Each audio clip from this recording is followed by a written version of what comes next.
जी मेरा प्रश्न ये है कि जैसे कई परिस्थिति ऐसी आती है, जैसे एक वादी पक्ष है जिसका लड़का मर गया जी और वो कह रहा है कि इसने मारा है, जी इसी ने मारा है, जी और हम परिस्थिति उसको वैसे उसका कोई एविडेंस भी इस तरह का नहीं है ना, उसने देखा ना हमने देखा, और वो चिल्लाता है कि नहीं मैंने नहीं मारा, मैं वहाँ था ही नहीं, मैंने किया ही नहीं। जी तो उस स्थिति में यदि हम छोड़े उसको जी तो छोड़ा जा नहीं सकता क्योंकि रिपोर्ट है हाँ रिपोर्ट है, और पक्का पॉइंट है नहीं कि वो अपराधी है।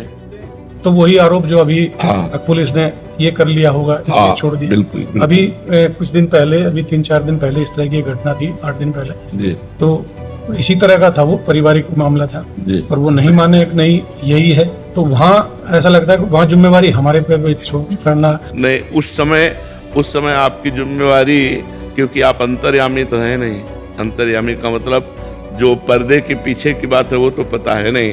आप तो साक्ष्य और रिपोर्ट दो के ही आधार पर कर सकते हैं। साक्ष्य मिले और जिसके नाम रिपोर्ट किया गया है, अब जैसे वो निरपराधी है और रिपोर्ट हुई तो आपको उनको पकड़ना पड़ेगा, उनको ये उसका प्रारब्ध है, वो पाप का प्रारब्ध है जो अभी तक भोगा नहीं है, और वो पाप गुप्त है तो अब उसे फंसाएगा। वो कह रहा है मैं कसम से कह रहा हूं मैंने पाप नहीं किया, ये अपराध नहीं किया। पक्का हम भी कह रहे हैं उसने नहीं किया, लेकिन उसको डंडे चलेंगे, उसको पिटना पड़ेगा तब तक जब तक उसका अपराध मोचन नहीं हो जाएगा। जो गुप्त पाप हुआ है, जिस पाप को प्रकाशित नहीं किया गया और उसका प्रायश्चित नहीं हुआ, वो पाप उसे फंसाएगा, उसे डंडा लगेंगे, और जब उसका पाप खत्म हो जाएगा तो साक्ष्य मिल जाएगा कि ये निर्दोष है और उसे छोड़ दिया है, उसमें आप दोषी नहीं है।